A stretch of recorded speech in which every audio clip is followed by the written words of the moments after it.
ನೀವು ಮೊದಲೇ ಬಾರಿ ನಮ್ಮ ಚಾನಲ್ನ ನೋಡ್ತಾ ಇದ್ದರೆ ಹಾಯ್, ನಾನು ರೂಪಾ. ಹಾಗೂ ನೀವು ನೋಡ್ತಾ ಇದ್ದೀರಾ ನಮ್ಮ ಕನ್ನಡ ಚಾನಲ್ ಆದ ಸ್ಮಯ ಕಲಿಕೆ.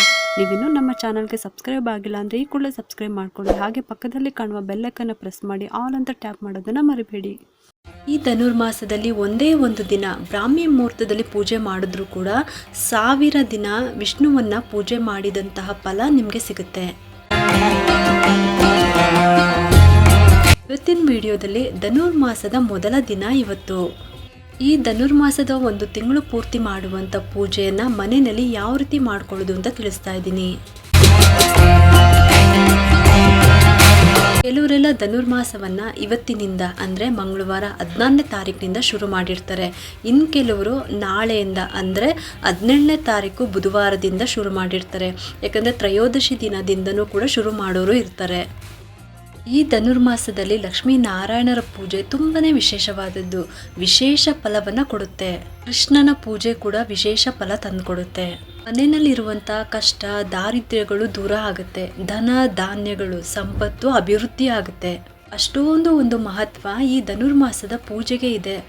ಅರುಣೋದಯದ ಕಾಲಕ್ಕೆ ಭಗವಂತನ ಪೂಜೆ, ಹುಗ್ಗಿ ನೈವೇದ್ಯ, ಇದರಿಂದ ಅನಂತ ಪಟ್ಟು ಪುಣ್ಯವನ್ನು ಪಡ್ಕೋಬೋದು ಅಂತ ಹೇಳ್ತಾರೆ.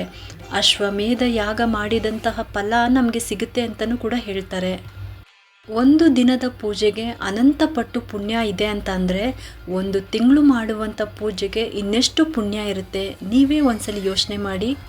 ಅಷ್ಟೊಂದು ಒಂದು ಮಹತ್ವವಾದಂತಹ ಮಾಸ, ಭಗವಂತನಿಗೆ ತುಂಬಾ ಪ್ರೀತಿಕರವಾದ ಮಾಸ ಅಂದರೆ ಈ ಒಂದು ಧನುರ್ಮಾಸ.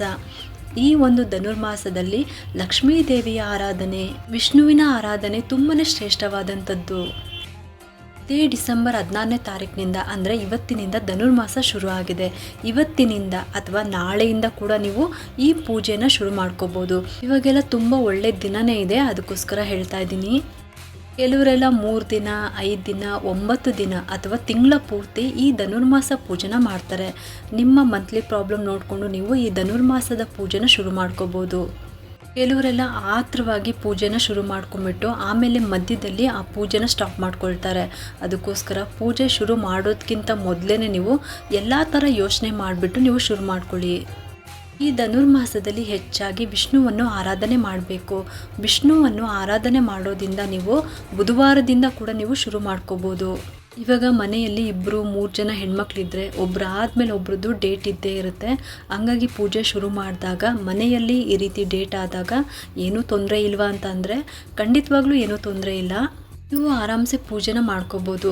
ನೀವೇ ಪೂಜೆ ಶುರು ಮಾಡಿದ್ರೂ ಕೂಡ ಮಧ್ಯದಲ್ಲಿ ಮಂತ್ಲಿ ಪ್ರಾಬ್ಲಮ್ ಆ ರೀತಿ ಆದರೂ ಕೂಡ ಆ ದಿನಗಳನ್ನು ನೀವು ಬಿಟ್ಬಿಟ್ಟು ನೀವು ಕಂಟಿನ್ಯೂ ಮಾಡ್ಕೊಂಡು ಹೋಗ್ಬೋದು. ಇವಾಗ ನೀವು 9 ದಿನದ ಧನುರ್ಮಾಸ ಪೂಜೆ ಮುಗಿಸಿದಾದ್ಮೇಲೂ ಕೂಡ ನೀವು ಇನ್ನೂ ಮಾಡ್ತೀರಾ ಅಂದರೆ ಎಷ್ಟು ದಿನ ಬೇಕಾದರೂ ಮಾಡ್ಕೊಂಡು ಹೋಗ್ಬೋದು. ಮನೆಯಲ್ಲಿ ಪೂಜೆ ಮಾಡೋ ಅಂಥವ್ರು ಅಥವಾ ಅರಳಿ ಮರ, ನಾಗರಕಲ್ಲು ಪೂಜೆ ಅಥವಾ ದೇವಸ್ಥಾನಕ್ಕೆ ಹೋಗ್ಬಿಟ್ಟು ನವಗ್ರಹದ ಪೂಜೆ ಇದೆಲ್ಲನೂ ಕೂಡ ನೀವು ಧನುರ್ಮಾಸದಲ್ಲಿ ಮಾಡ್ಬೋದು. ನಿಮ್ಮ ಅನುಕೂಲಗಳನ್ನು ನೋಡಿಕೊಂಡು ಪೂಜೆನ ಶುರು ಮಾಡ್ಕೋಬೋದು. ಆದರೆ 9 ದಿನ ಮಾಡಿದ್ರೆ ತುಂಬಾ ಒಳ್ಳೆಯದು. ಇಲ್ಲ ನಮಗೆ ಇದು ಯಾವುದು ಮಾಡೋದಕ್ಕಾಗೋದಿಲ್ಲ, ನಾವು ತುಂಬ ಸಿಂಪಲಾಗಿ ಮಾಡ್ತೀವಿ ಅಂದರೆ ಪ್ರತಿದಿನ ಬೆಳಗ್ಗೆ ಬ್ರಾಹ್ಮಿ ಮುಹೂರ್ತದಲ್ಲಿ ಎದ್ಬಿಟ್ಟು ನೀವು ಸ್ನಾನ ಮಾಡಿಕೊಂಡು ಮನೆಯಲ್ಲಿ ಪೂಜೆ ಮಾಡಿಕೊಂಡು ದೇವ್ರ ದೀಪ ಹಚ್ಚಿದ್ರೂ ಕೂಡ ಸಾಕು. ಯಾಕಂದರೆ ಈ ಧನುರ್ಮಾಸದಲ್ಲಿ ಬ್ರಾಹ್ಮಿ ಮುಹೂರ್ತದ ಪೂಜೆಗೆ ಹೆಚ್ಚಿನ ಆದ್ಯತೆ ಇದೆ.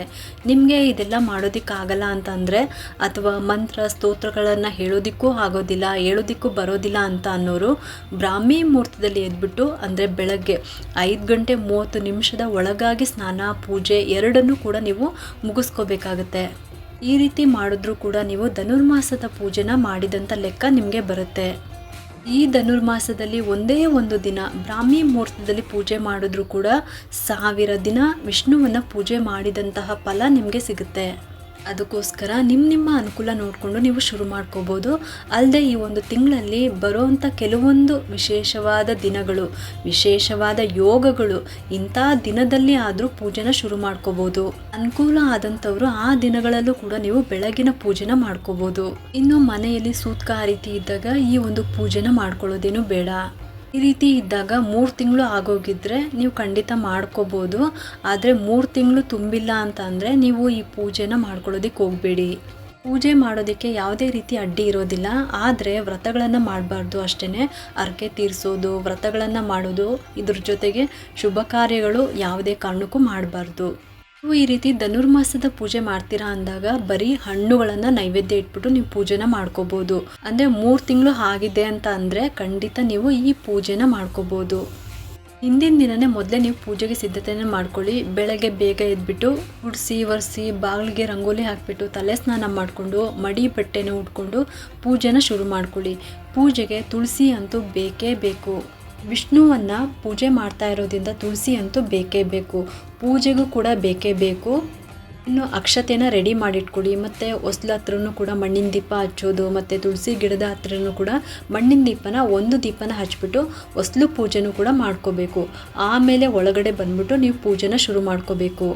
ದೇವರಿಗೆ ತುಪ್ಪದ ದೀಪನ ಹಚ್ಬಿಟ್ಟು ನಿಮ್ಮ ಮನೆಯಲ್ಲಿ ವಿಷ್ಣುವಿನ ಫೋಟೋ ಅಥವಾ ವಿಗ್ರಹ ಇದ್ದರೆ ಅದಕ್ಕೆ ಗಂಧ, ಅರಿಶಿನ, ಕುಂಕುಮ, ಗೆಜ್ಜೆ ವಸ್ತ್ರ ಇಟ್ಬಿಟ್ಟು ತುಳಸಿಯಿಂದ ಅಲಂಕಾರವನ್ನು ಮಾಡ್ಕೊಳ್ಳಿ. ವಿಷ್ಣುವಿನ ಫೋಟೋ ಅಥವಾ ವಿಗ್ರಹ ಇದ್ದರೆ ಅದ್ರ ಮುಂದೆ 2 ತುಪ್ಪದ ದೀಪನ ಹಚ್ಕೊಳ್ಳಿ. ಮನೆಯಲ್ಲಿ ವಿಷ್ಣುವಿನ ಫೋಟೋ ಇಲ್ಲ, ಶಿವನ ಫೋಟೋ ಇದೆ ಅಂತ ಅಂದರೆ ಆದರೂ ಪರವಾಗಿಲ್ಲ, ನೀವು ಕಳಶದ ಮುಂದೆ ಶಂಕು ಚಕ್ರವನ್ನು ಬಿಡಿಸ್ಬಿಟ್ಟು ಅದ್ರ ಮುಂದೆ ನೀವು 2 ತುಪ್ಪದ ದೀಪನ ಹಚ್ಕೊಳ್ಳಿ. ಅರಿಶಿನ ಕುಂಕುಮ ಇಟ್ಬಿಟ್ಟು ಆ ರಂಗೋಲಿಗೂ ಕೂಡ ತುಳಸಿ ದಳವನ್ನು ಇಟ್ಬಿಟ್ಟು 9 ದಿನ ಕೂಡ ನೀವು ಈ ಧನುರ್ಮಾಸದ ಪೂಜೆನ ಮಾಡ್ಕೋಬೋದು.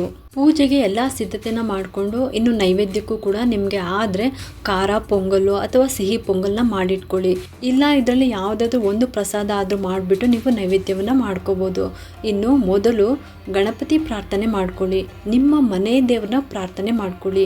ಹಾಗೆ ಲಕ್ಷ್ಮೀ ನಾರಾಯಣನನ್ನು ಸ್ಮರಣೆ ಮಾಡ್ತಾ ನೀವು ಎಷ್ಟು ದಿನ ಈ ಪೂಜೆನ ಮಾಡಬೇಕು ಅಂತ ಅಂದ್ಕೊಂಡಿದ್ದೀರೋ ಅಷ್ಟೂ ದಿನ ಈ ಪೂಜೆ ನಿರ್ವಿಘ್ನವಾಗಿ ಆಗಲಿ ಅಂತ ಕೇಳಿಕೊಂಡು ಸಂಕಲ್ಪ ಮಂತ್ರವನ್ನು ಹೇಳ್ಕೊಳ್ಳಿ. ಬಲಗೈಯಲ್ಲಿ ಅಕ್ಷತೆ ಮತ್ತು ತುಳಸಿನ ಇಟ್ಕೊಂಡು ಎಡಗೈಯನ್ನು ಬಲಗೈ ಮೇಲೆ ಮುಚ್ಚಿ ಇಟ್ಕೋಬೇಕು. ನೀವು ಇವಾಗ ಸಂಕಲ್ಪ ಮಂತ್ರವನ್ನು ಹೇಳ್ಕೋಬೇಕು. ಇಲ್ಲ ನಮಗೆ ಸಂಕಲ್ಪ ಮಂತ್ರವನ್ನು ಹೇಳ್ಕೊಳ್ಳೋದಕ್ಕೆ ಬರಲ್ಲ ಅಂತ ಅನ್ನೋರು ಕೈಯಲ್ಲಿ ಅಕ್ಷತೆ ಮತ್ತು ತುಳಸಿನ ಇಟ್ಕೊಂಡ್ಬಿಟ್ಟು ನೀವು ಮನಸ್ಸಿನಲ್ಲಿ ಪ್ರಾರ್ಥನೆ ಮಾಡ್ಕೋಬೇಕು. ಇನ್ನು ಸಂಕಲ್ಪ ಮಂತ್ರವನ್ನು ಡಿಸ್ಕ್ರಿಪ್ಷನ್ ಬಾಕ್ಸ್ನಲ್ಲೂ ಕೂಡ ಕೊಟ್ಟಿರ್ತೀನಿ, ಒಂದ್ಸಲಿ ಚೆಕ್ ಮಾಡಿ ನೋಡಿ. ಈ ರೀತಿ ನೀವು ಹೇಳ್ಕೊಂಡು ನೀವು ಎಷ್ಟು ದಿನ ಮಾಡ್ತೀರಾ ಅಂತ ಹೇಳ್ಕೊಂಡಿದ್ದಾದಮೇಲೆ ಅಕ್ಷತೆ ಮತ್ತು ತುಳಸಿಯನ್ನು ಭಗವಂತನ ಪಾದದ ಹತ್ತಿರ ಹಾಕಬೇಕು, ಅಥವಾ ಕಳಶದ ಹತ್ತಿರ ಹಾಕ್ಬಿಟ್ಟು ಅಥವಾ ಉದ್ದರಣೆಯಿಂದ ನೀರನ್ನು ತೊಗೊಂಡ್ಬಿಟ್ಟು ನಿಮ್ಮ ಬಲಗೈ ಮೇಲೆ ಹಾಕ್ಕೊಂಡು ಕೆಳಗಡೆ ಒಂದು ಪ್ಲೇಟ್ನ ಇಟ್ಕೊಂಡು ಆ ಅಕ್ಷತೆ ಮತ್ತು ತುಳಸಿಯನ್ನು ಕೆಳಗಡೆ ಹಾಕಬೇಕು, ಅಂದರೆ ಪ್ಲೇಟ್ ಮೇಲೆ ಹಾಕಬೇಕು.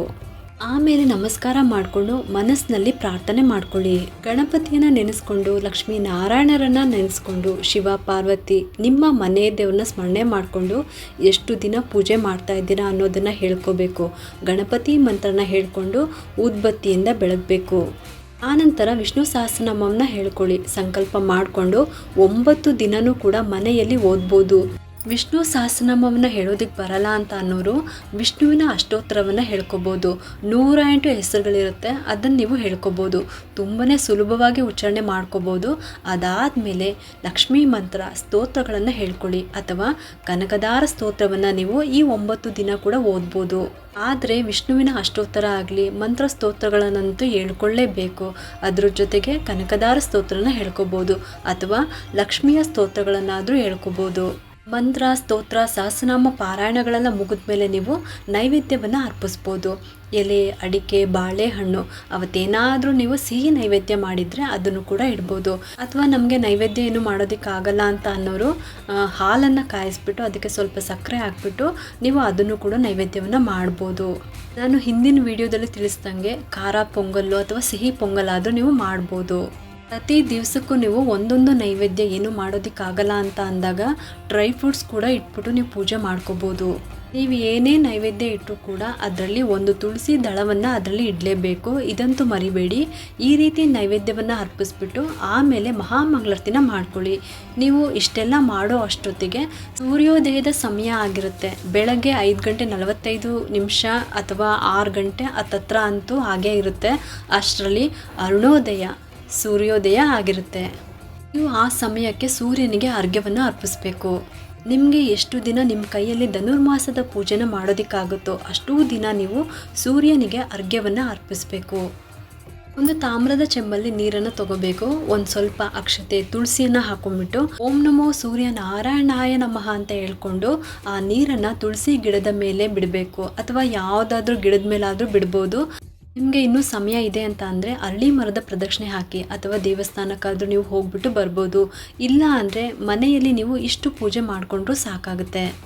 ಇನ್ನು ಬೆಳಗ್ಗೆ ಬೇಗ ಎದ್ದೇಳಿರ್ತೀರ, ಮಧ್ಯಾಹ್ನ ಸ್ವಲ್ಪ ಹೊತ್ತು ಮಲ್ಕೋಬೋದಾ ಅಂತ ಅಂದರೆ ಖಂಡಿತವಾಗ್ಲೂ ಮಲ್ಕೋಬೋದು. ಇನ್ನು ಸಂಜೆ ಹೊತ್ತು ಕೈಕಾಲು ಮುಖ ತೊಳ್ಕೊಂಡ್ಬಿಟ್ಟು ದೇವ್ರ ದೀಪ ಹಚ್ಬಿಟ್ಟು ಸರಳವಾಗಿ ಪೂಜೆನ ಮಾಡ್ಕೋಬೋದು.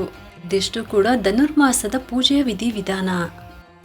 ಈ ಒಂದು ಉಪಯುಕ್ತ ಮಾಹಿತಿ ನಿಮ್ಗೆ ಇಷ್ಟ ಆಗಿದೆ ಅಂತ ನಾನು ಭಾವಿಸ್ತಾ ಇದ್ದೀನಿ.